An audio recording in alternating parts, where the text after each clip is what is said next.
La vergüenza como falsa personalidad. Teniendo en cuenta que la crítica del yo realizada por el mismo yo constituye el núcleo de la vergüenza neurótica, es absolutamente necesario escapar del yo. Esto se consigue creando un falso yo. El falso yo siempre es más que humano o menos que humano. Puede ser un ser perfeccionista o un patán, el héroe de la familia o la oveja negra. A medida que se forma el falso yo, el auténtico ego se esconde. Con el paso de los años, las capas de protección engaño son tan espesas que el individuo ya no es consciente de quién es en realidad, y es muy importante tener en cuenta que el falso yo puede ser el polo opuesto del verdadero yo, al igual que un perfeccionista muy ambicioso lo es de un drogadicto sentado en un callejón. Ambos intentan encubrir la sensación de vacío interior que sienten en lo más profundo de su alma. Para conseguirlo adoptan unos comportamientos que parecen radicalmente opuestos, pero ambos se dejan llevar por la vergüenza neurótica. De hecho, el aspecto más paradójico de la vergüenza neurótica es que es la motivación del ganador y el fracasado, el héroe y la oveja negra, el honrado y el despreciable, el poderoso y el miserable. La vergüenza como dependencia. Mucho se ha escrito sobre la dependencia como patología, y todos los autores coinciden en que está relacionada con la pérdida de identidad. La persona dominada por la dependencia no tiene vida interior. La felicidad está en el exterior. Los sentimientos gratificantes y la autoafirmación provienen del exterior. Nunca pueden generarse en el interior de uno mismo. Pia Mellody define la dependencia como un estado de malestar en que se desconoce o se esconde el auténtico yo, de modo que se distorsiona el sentimiento de individuo, de valor como persona, de estima y comunicación con los demás, causando dolor y la distorsión de relaciones personales. No existe ninguna diferencia significativa entre esta definición y la forma de la vergüenza interiorizada. La vergüenza interiorizada es la esencia de la dependencia. La vergüenza como personalidad fronteriza. Kaufman afirma que la vergüenza neurótica es la causa de varios tipos de enfermedades emocionales. Es evidente que algunos de estos trastornos están relacionados con manifestaciones de vergüenza. Entre estos trastornos podemos incluir personalidad dependiente, depresión, fenómenos esquizoides y personalidad fronteriza. La vergüenza es un concepto que permite unificar lo que a menudo es un laberinto de definiciones y distinciones psicológicas. El estudio de la obra de James Masterson sobre personalidades fronterizas dice que existe muy poca diferencia entre el tratamiento de algunas personas dominadas por la vergüenza tóxica y el tratamiento que Masterson aplica en los casos de personalidad fronteriza. Lo que Masterson llama personalidad fronteriza es una manifestación de vergüenza neurótica. Las características de este trastorno son las siguientes. 1. Trastorno de la propia imagen. 2. Dificultad para identificar y expresar los pensamientos, deseos y sentimientos individuales de uno mismo y regular con autonomía la autoestima.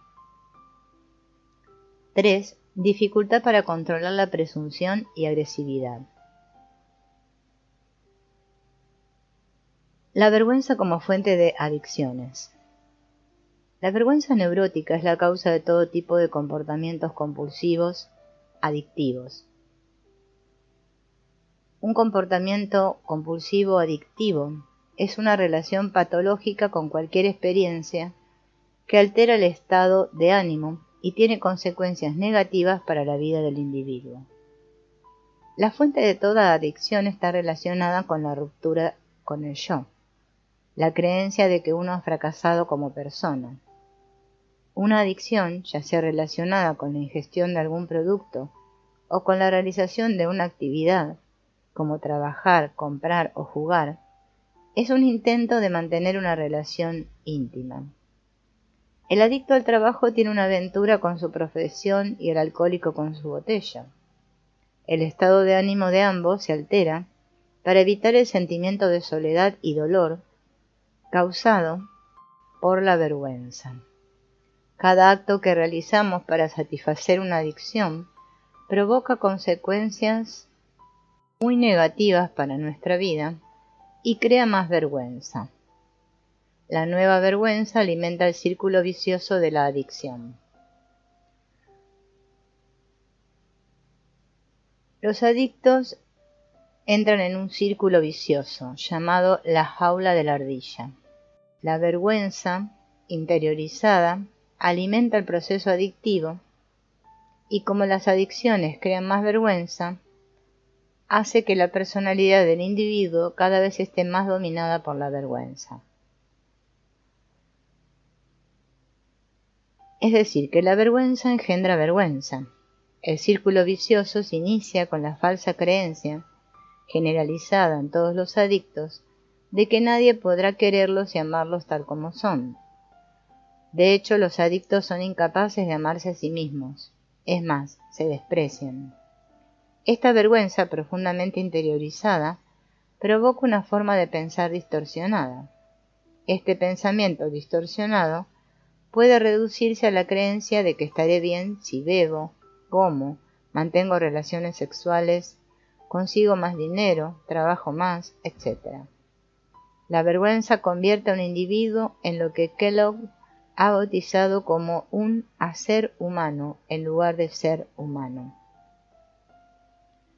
El individuo adicto mide su valor desde el exterior, nunca desde el interior. La obsesión por la adicción constituye la primera alteración del estado de ánimo, puesto que nos aleja de nuestros sentimientos. Después de un periodo determinado de obsesión, se produce la segunda alteración del estado de ánimo, la etapa de actuación o ritual de la adicción. El ritual puede consistir en beber con los amigos, comer a escondidas en el lugar preferido de uno, o ir en busca de sexo. El ritual acaba en borrachera, saciedad, orgasmo, haberse gastado todo el dinero o cualquier otra cosa. A continuación, el adicto se avergüenza de su comportamiento y de las consecuencias negativas que tiene en su vida. Resaca, infidelidad, sexo degradante, el bolsillo vacío. La metavergüenza es un desplazamiento del objeto de vergüenza. La vergüenza por el yo se transforma en vergüenza por el comportamiento y sus consecuencias negativas. Esta metavergüenza intensifica el dominio de la vergüenza sobre el individuo. La frase "no soy bueno, hay algo en mí que no funciona" resuena en la cabeza del individuo como si fuera un disco rayado. Cuanto más se repite esta frase, más se refuerzan las creencias falsas del individuo.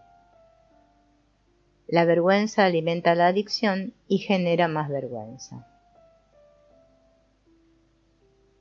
Vergüenza y culpabilidad.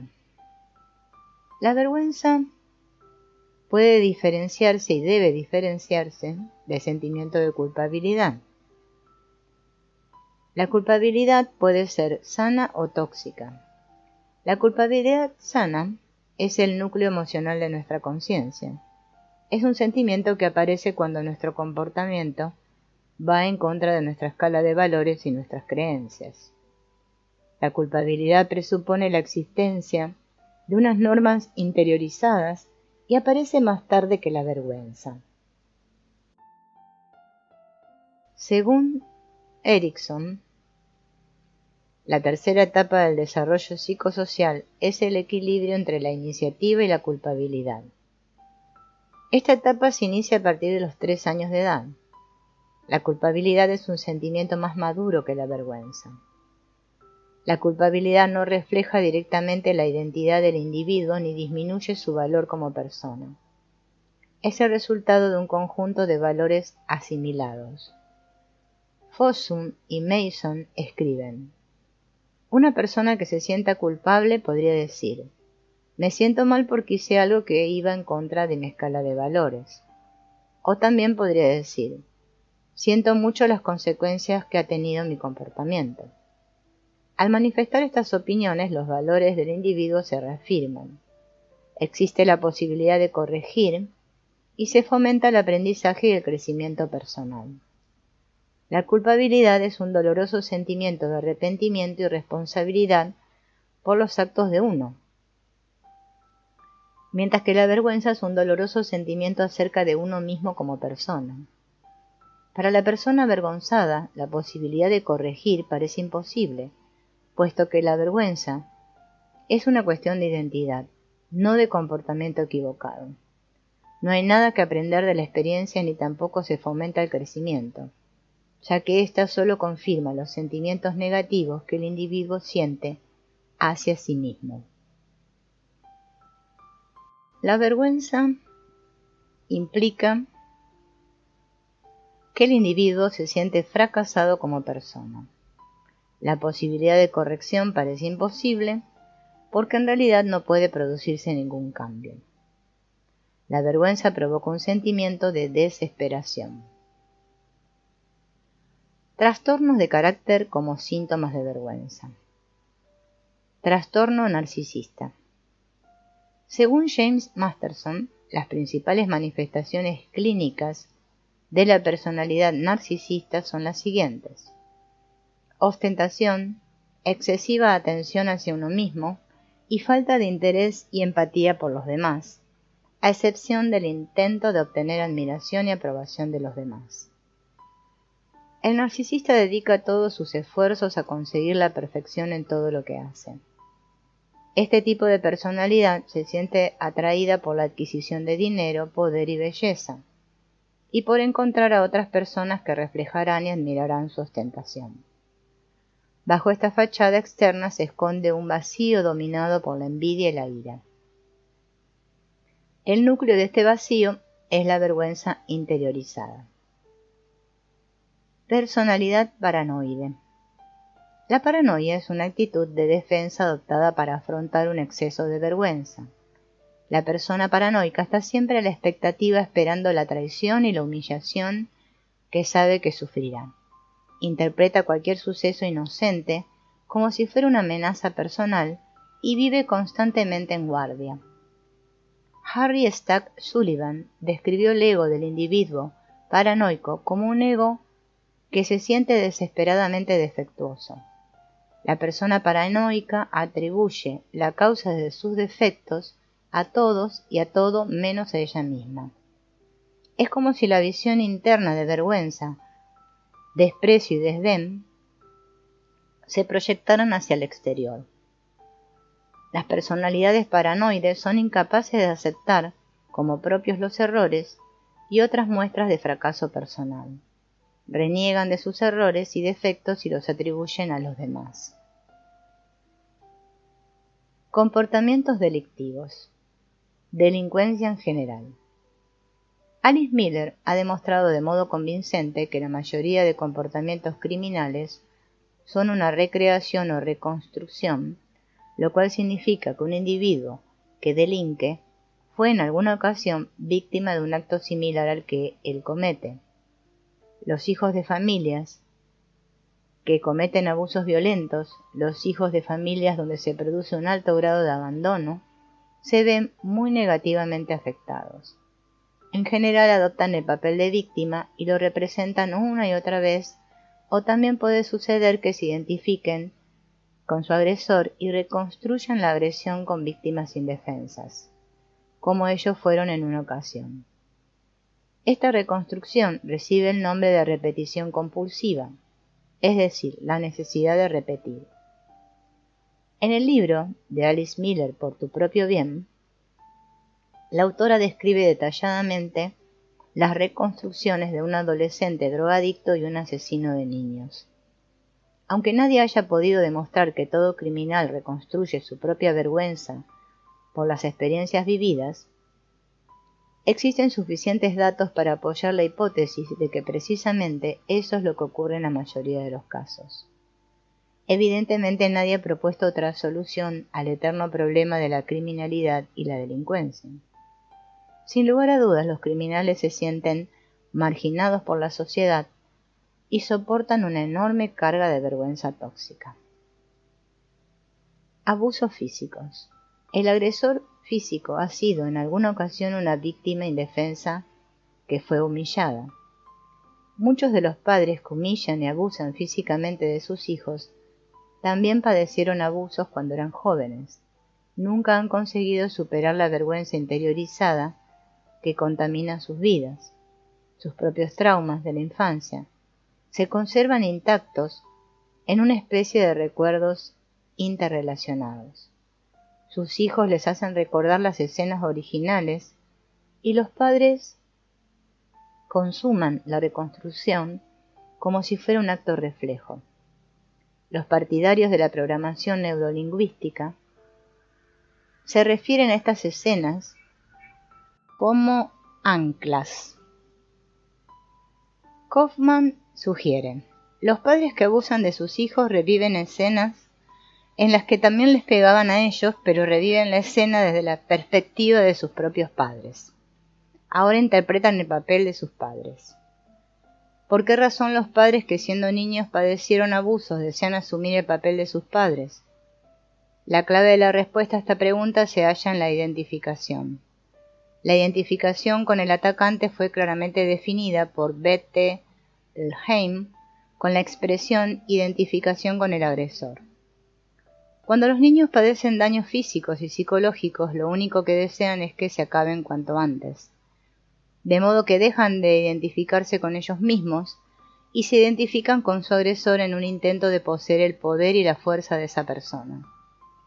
Al identificarse con el padre, la víctima se convierte en el débil niño malo y a la vez en el fuerte padre agresor. La escena del padre abusivo, conservada en la memoria, desencadena el proceso de repetición. El abuso físico puede provocar la repetición compulsiva del abuso, ya sea contra uno mismo, el cónyuge o los hijos. La vergüenza interiorizada mantiene el proceso activo e impulsa al individuo a la repetición. Las víctimas de violencia física también pueden seguir siendo víctimas. Martin Seligman ha realizado un extenso estudio acerca del fenómeno llamado indefensión adquirida. En pocas palabras, la sucesión arbitraria e imprevisible de abusos físicos crea un estado de pasividad en la víctima que siente que ya no puede hacer nada para evitarlo. Se crean así unas creencias falsas, el individuo ya no cree que tenga elección. Otra explicación más simple de la aceptación de la violencia es el hecho de que cuanta más violencia física se padece, más avergonzado se siente el individuo. Cuanto más interioriza la vergüenza, más convencido está el individuo de que es un inútil. Cuanto más convencido está de su inutilidad, menos opciones tiene. La vergüenza interiorizada destruye los límites del individuo.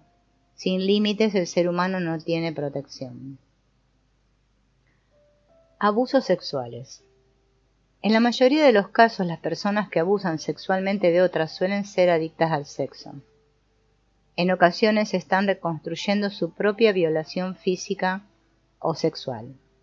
Los abusos sexuales generan una intensa y demoledora vergüenza que en muchas ocasiones provoca un desdoblamiento de personalidad. Los individuos que cometen incesto y abusos sexuales están dominados por su vergüenza interiorizada. Kaufman escribe: la personalidad del autor de violaciones o agresiones sexuales se basa en la vergüenza. Este tipo de actos son actos de poder y venganza nacidos de la impotencia y fomentados por la vergüenza. La escena de la violación con uso de la fuerza es una recreación, una transformación de una escena de igual indefensión y humillación experimentada por el autor en manos de un agresor diferente. La víctima, el objetivo de la venganza, se confunde con la causa de la vergüenza del autor. Derrotando y humillando a la víctima, el autor se libera momentáneamente de la vergüenza. La represalia podría ser incesto, vejación, violación, voyerismo, exhibicionismo, acoso sexual o llamadas telefónicas. En todo caso se produce una manifestación de la vergüenza y la represalia contra un inocente. Exageración. Disfunción de la voluntad. La vergüenza también se esconde bajo la máscara de la exageración. La exageración es un trastorno de la voluntad. Puede manifestarse en forma de narcisismo egocéntrico o de desesperación total. Ambos extremos son el resultado del rechazo a ser humano. Ambos son una exageración. Uno es más que humano, mientras que el otro es menos que humano. Es importante comprender que el que es menos que humano, el desesperado, también es víctima de este trastorno. La desesperación dice que nada ni nadie puede ayudarme. Soy el más desgraciado de los desgraciados. Soy el mejor, peor que jamás haya existido. La exageración es el resultado de una disfunción de la voluntad. La voluntad padece una disfunción principalmente debido a la influencia de la vergüenza sobre los sentimientos. Los sentimientos y emociones bloqueados por la vergüenza impiden el correcto funcionamiento intelectual de la mente humana. Cuando se produce un acontecimiento emotivo, los sentimientos deben expresarse para que el intelecto, la razón y el juicio puedan comprenderlo y asimilarlo. Los sentimientos influyen en el pensamiento. Si los sentimientos están dominados por la vergüenza, pierden su energía, lo cual bloquea la interacción necesaria entre la mente y la voluntad. La voluntad humana es la intensidad del deseo elevada al nivel de la acción. La voluntad es un deseo que depende de la mente, razón e intelecto. Sin la mente, la voluntad es ciega y no puede verse satisfecha. Si no haya satisfacción, la voluntad empieza a desearse a sí misma. Este estado de disfunción causa graves problemas, como por ejemplo, la voluntad desea lo que no puede desearse. La voluntad intenta controlarlo todo. La voluntad se siente omnipotente o cuando se ha equivocado muy desgraciada. La voluntad desea por el mero hecho de desear.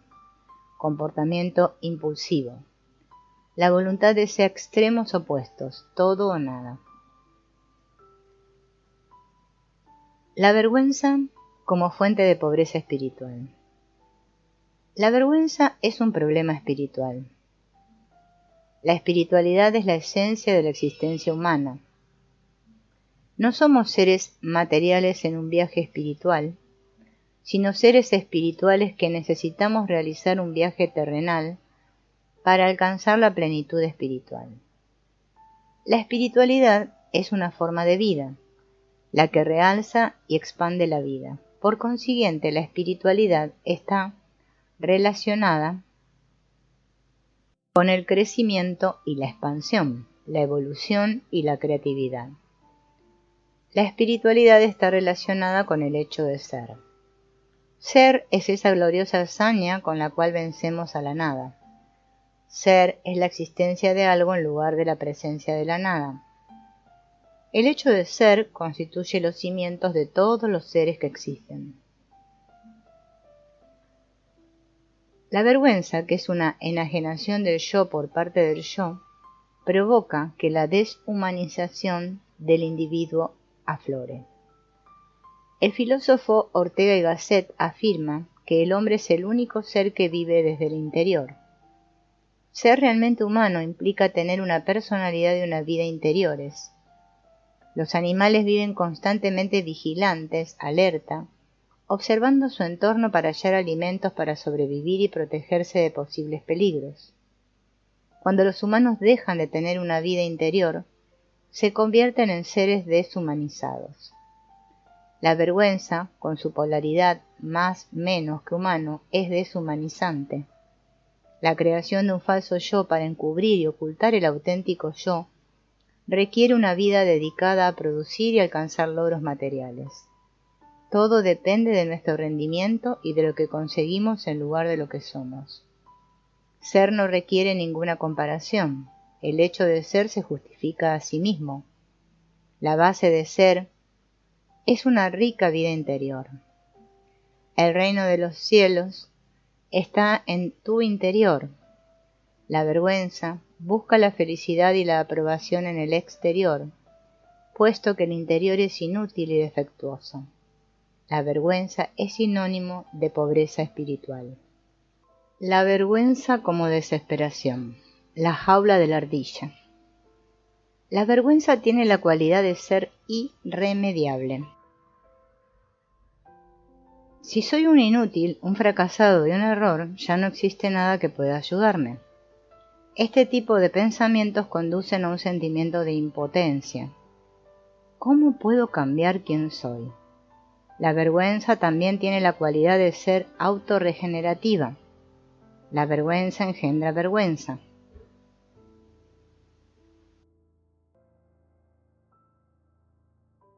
Una vez interiorizada la vergüenza, funciona de forma totalmente autónoma, lo cual significa que puede activarse interiormente sin necesidad de ningún estímulo. Un individuo puede imaginarse una situación y sentirse profundamente avergonzado. Puede estar solo y desencadenar una espiral de vergüenza mediante la conversación consigo mismo. Cuanto más vergüenza siente un individuo, más avergonzado se siente por ello, y este proceso se repite una y otra vez. La vergüenza es tan desesperante por su cualidad de irremediable. Si un individuo se considera un fracasado, la posibilidad de corrección parece imposible.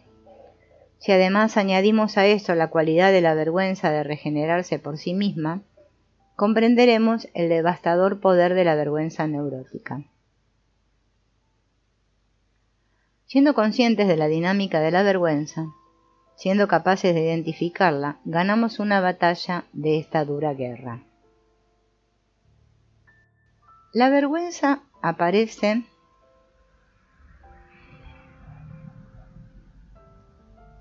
fundamentalmente en el seno de las relaciones significativas. Si no apreciamos a una persona, difícilmente sentiremos vergüenza por lo que ésta diga o haga. La posibilidad de vernos afectados por la vergüenza se inicia en nuestras relaciones básicas. Si las personas que cuidan de nosotros durante los primeros años de vida están bajo la influencia de la vergüenza, nos contagiarán su vergüenza.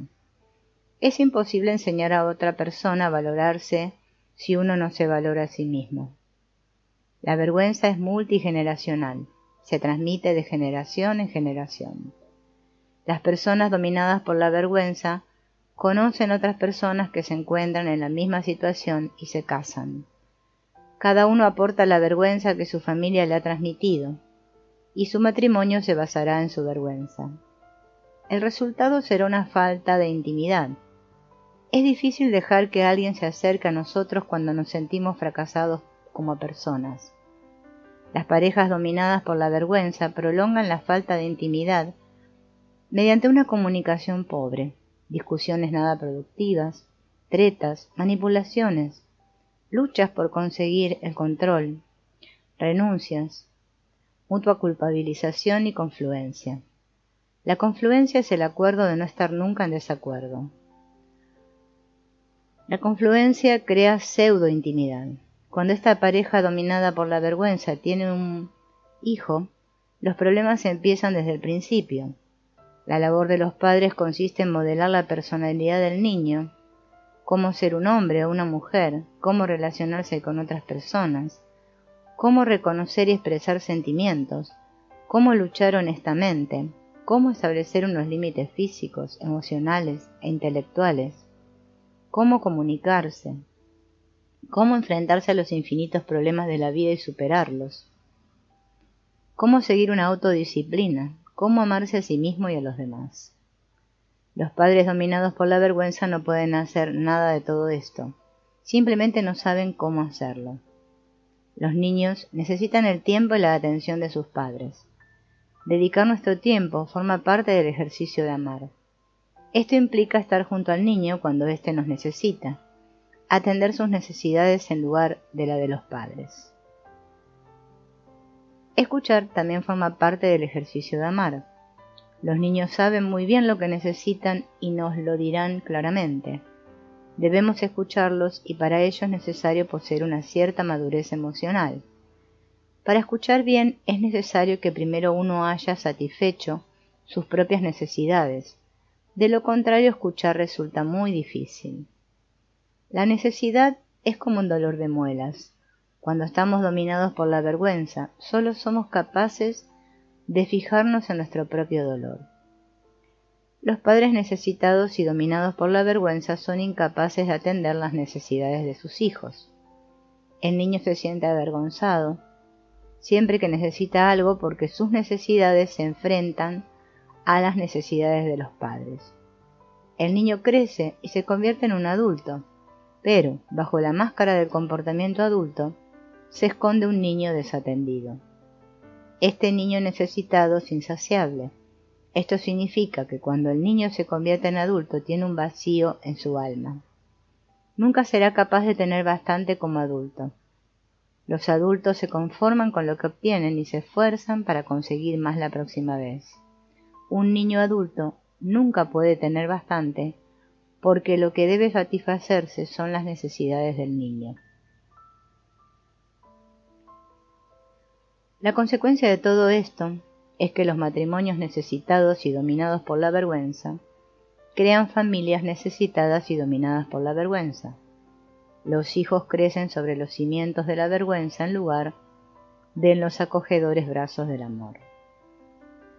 Las familias dominadas por la vergüenza funcionan de acuerdo con las leyes del sistema social.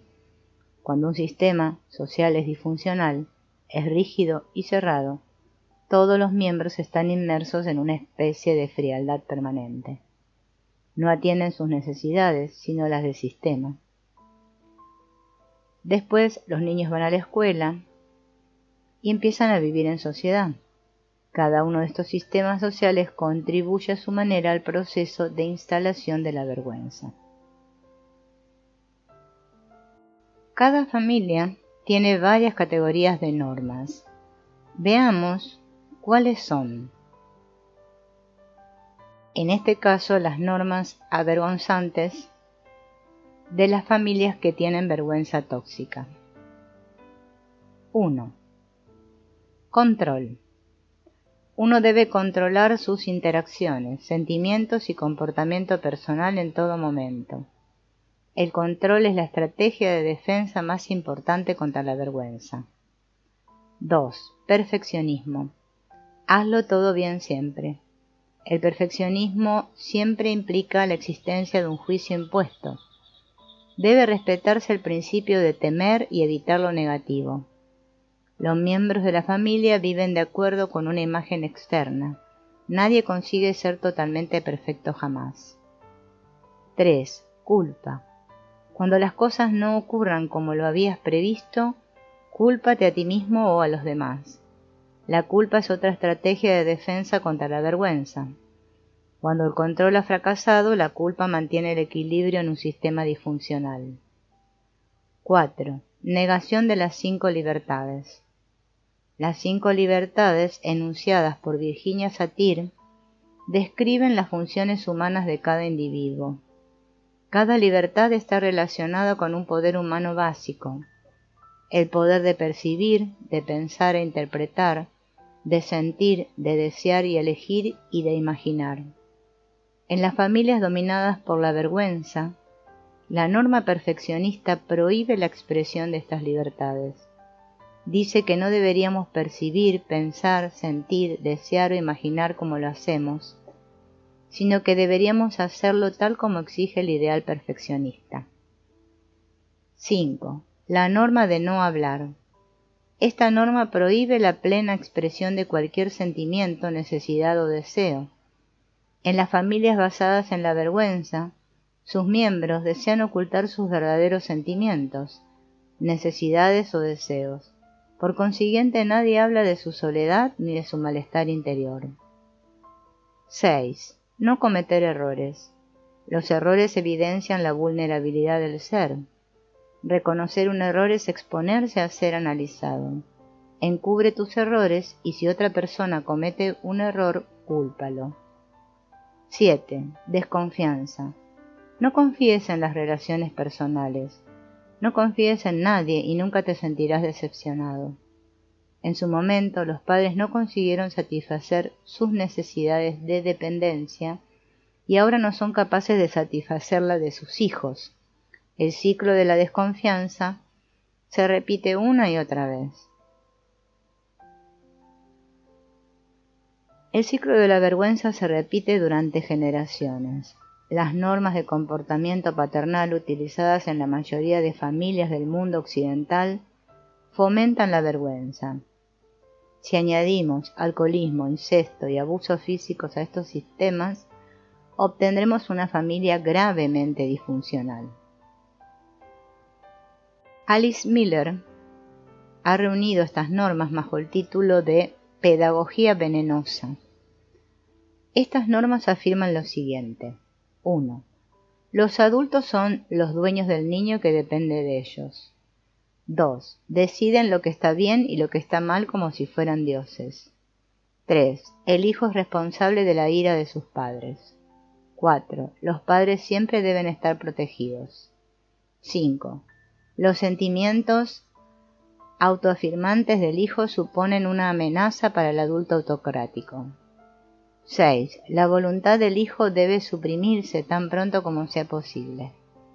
7. Todo esto debe ocurrir a una temprana edad para que el niño no se dé cuenta y por consiguiente no sea capaz de enfrentarse al adulto. Estas creencias sobre el poder absoluto de los padres se remontan a la época de los reyes y monarcas absolutistas.